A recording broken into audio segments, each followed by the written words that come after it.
This is John Price with DigMA Systems.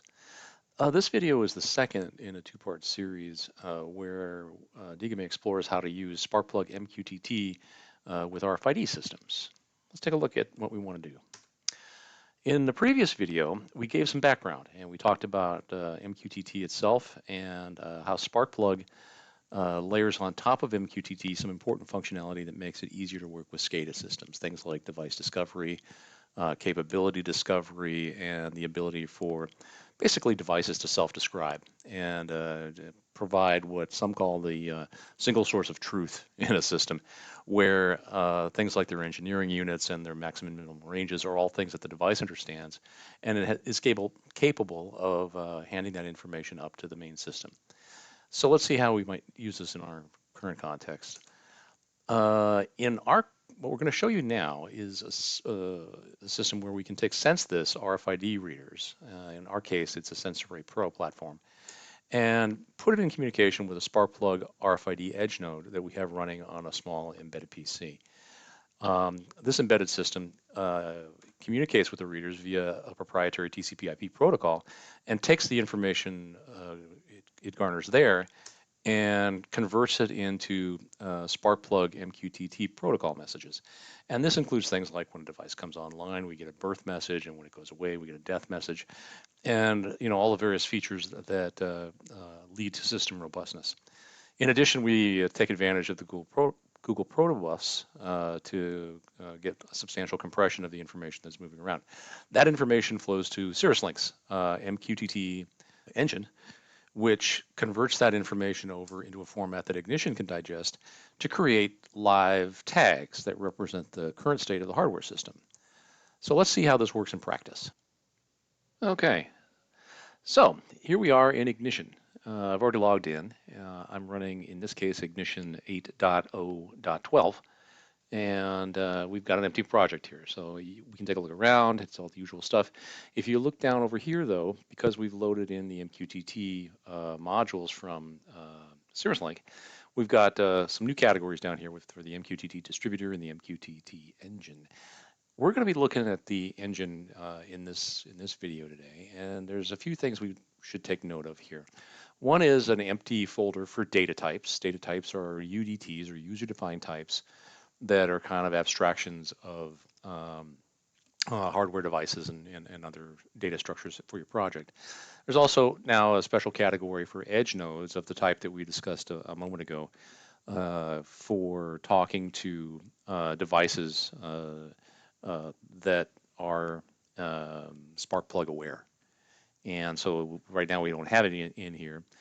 So let's go over, I'm going to go turn on the edge node software on our little embedded system, and it's running around on its system on the other end. And you notice here these carrots showed up, and that is because when the edge node woke up, it registered itself with this system, and by the process of discovery that we mentioned earlier, it was able to say, hey, here's a bunch of new stuff from DigMA Systems. And it says, all right, hey, there's a whole slew of new things here, new data types and new properties that we're associating with RFID readers. And so we have things like Gen 2 parameters, which are all the various control schemes for how Gen 2 operates in an RFID context. We have digital I/O ports. We have potentially GPS locations for various things like antennas, metadata about the reader itself, and then an instance which wraps up a lot of these properties under a SensArray Pro UDT. Potentially, you could have a lot of UDTs for different types of RFID readers. Some have one antenna, some have 4 antennas, some have 8 antennas. They have different capabilities with regard to how much power they can put out. Some can program, some don't. There's a lot of different features that readers have, but you could use this mechanism to be able to just select one and drop it into your project and have it work. Now that's sort of the high level description of an RFID reader. What we have down here, though, is because the edge node woke up and actually found a physical RFID system on our LAN, we end up with instantiations of these UDTs in the form of actual live tags. So here's our edge nodes, and in our collection of edge nodes, we have a group here for DKMA systems, and we have our San Jose headquarters. And underneath this, we'll find ourselves in SensArray Pro 13350. And the last four digits here is part of its MAC address. So this guy is actually an instance of the SensArray Pro we saw above, but in his case, all of the tags associated with him are live tags. So for example, his RFID reading tag, if I open this up over here so we can get a good look at it, he is not reading. And he does support reading and writing, so those flags are on. So reading active is false, so he's just sitting here waiting for us to tell him to do something. And I could flip that flag and turn it on and off. But what's kind of interesting is we've been able to provide some templates that make some of this even easier to kind of get up and running with an RFID reader. So let's take a look at this guy. So here's our SensArray Pro 13350, and let's see something about him. So these templates allow us to, garner extra information. And so, hey, tell me about yourself. And this guy says, hi, I am doctor number 2, and this is my model number, my serial number, various information about my versioning, and some capability discovery like we talked about here. So how many antennas do I have? What's the maximum number? What's my min and max power that I can put out? How many GPIOs do I have? All this kind of stuff we didn't know until the reader woke up and told us. And so the edge node provided the conduit through which this device can hand us what we talked about earlier, this single source of truth about himself and tell us about him. This is pretty powerful on a number of levels. It allows you to kind of automagically, if you will, develop whole tag trees over here in Ignition for things that you've never seen before. And that's with no human intervention to speak of. So let's take a look at this. We've got some other tags over here. I'm going to just put the guy's name up over here so we don't need all this metadata anymore. So I'm just going to get rid of him and say, yeah, that was useful for a moment. And then I'm going to say, so what can readers do? Well, the fundamental function of an RFID reader, frankly, is to read RFID tags. So let's get this reading active UI element over here on the screen, and so we can take advantage of him in a second. In addition to just sort of these Boolean type of things, we can take a look at data that's being reported by the tag. And one of the things that we provided a template for was some read report information. So this is a tag. This is a tag that contains the RFID. This is a vocabulary problem because we have ignition tags, and I'm used to saying tags in the RFID context. So I'll try and keep the RFID in front of the RFID tags and just use regular tags for ignition. But so this guy gives us a list of the RFID tags he's seen in some interval. In this case, let's take a look. So this is let's turn the interface on.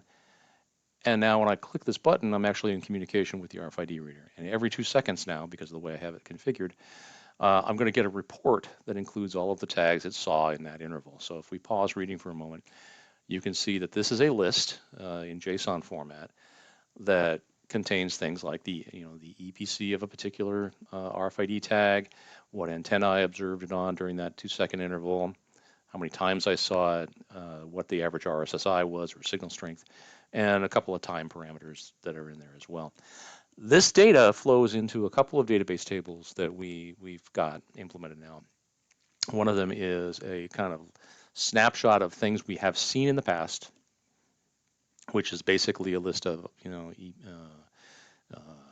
EPCs and the readers and read points at which they were last seen. And then we also have sort of something analogous to the tag historian, which is an EPC report historian, where the tags, every time I see them in one of these read cycles, I get more information. I basically update that database with it. So that particular table can grow to be rather large. But let's take a look at some other stuff. I mean, sometimes you want to know, not just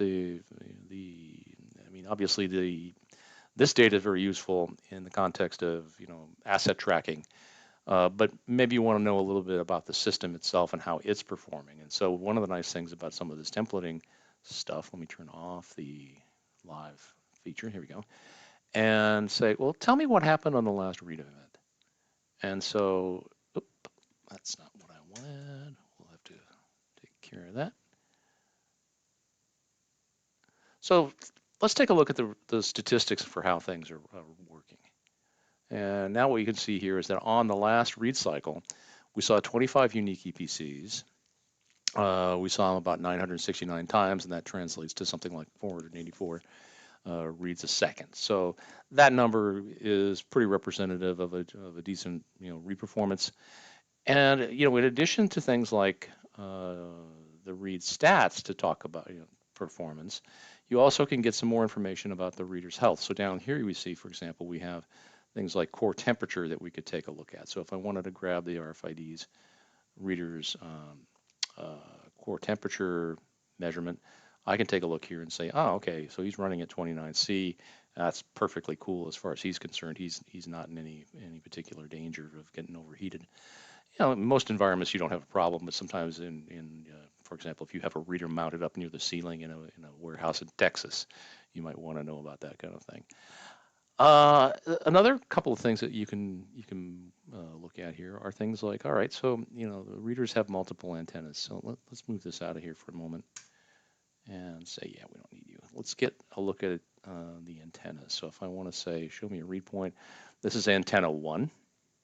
This particular reader, if we remember the first screen, has 4 antennas on it, and so potentially you could have 4 different read points that you wanted to take a look at. Here I'm looking at antenna 2. Both of them are set to roughly 30 dB of power. This one's set at 29. The green bar down here means that this one is physically connected, and so that means it's going to try and use that antenna as part of an inventory cycle. This one over here with the red bar means that there is not an antenna hooked to that particular board on the reader, and it's smart enough to know not to use it if there's nothing hooked up to it. So this is sort of a visual indication of read status or read state. And if we look over here, I'm going to pull this down a little bit and say, okay, so we're only reading on antenna 1 right now. Let's turn reading back on again.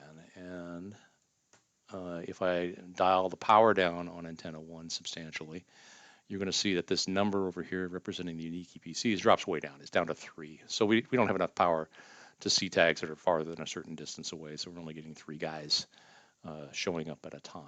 And so this kind of stuff is useful for doing setup and system diagnostics. The real meat and potatoes of the system is really in gathering up this RFID information, shipping it off into a database where folks can take advantage of that information going forward. DGMA is really interested in engaging with customers right now to kind of understand, and other users to understand what the needs are of the community. We've got some hooks in for location information, for example, GPS location for all the read points. How valuable that is going to be determined by folks who come back and tell us, frankly, what we should be working on with this. So let's pause this for a second, and I'll just share with you a couple other things. Let's go back into edit mode here, and I'm going to move you out of the way. Yeah, we don't need to see our tag list at the moment, and let's take a look at this over here. And one thing we can also do is look at some of this information graphically. Here is a read stats chart. So let me enlarge this screen a little bit so we can see what's going on. So this particular UI element is taking advantage of the tag historian. So the read cycle statistics you see here, unique EPCs, read events, and read rate, in addition to the reading active flag, all are being fed into the tag historian. So we have a view of how these parameters are changing over time. So if I go back into run mode and I turn the reader back on again, you'll see pretty quickly that, here we go. Now we're beginning to acquire more data. So we had 5 minutes ago, we had, actually about 3 minutes ago, we were looking at tags, and now we had a little break, and now we're back looking at the same 3 guys we saw earlier. Let's turn the power back up again, and you can see that 2 things happen in particular. One of them is the number of unique EPCs we see, jumps back up again, as does the read rate. And you can see here that this gap correlates with the fact that the reading active flag has gone down to 0. Once it turned back up to 1, we're now looking at tags again. So this is a pretty cool way to set up a system, gauge its performance, and so forth. The fun part about all this is we built this dashboard in a couple of minutes while we're just sitting here chatting about it. And a lot of times you'll be working on a project with an RFID system, and you've got some canned software that comes from the vendor, and really it may or may not do exactly what you want. And in this case, it's pretty easy to just invent your own UI and run with it from here. So I as a former RFID guy, or as an RFID guy, find this really interesting. So that's how that works. Later on in the video, I'm going to show you how this information flows into our databases and our particular tables. But for now, that's the gist of it, and I'm very excited to hear what folks have to say. Thank you very much. Take care.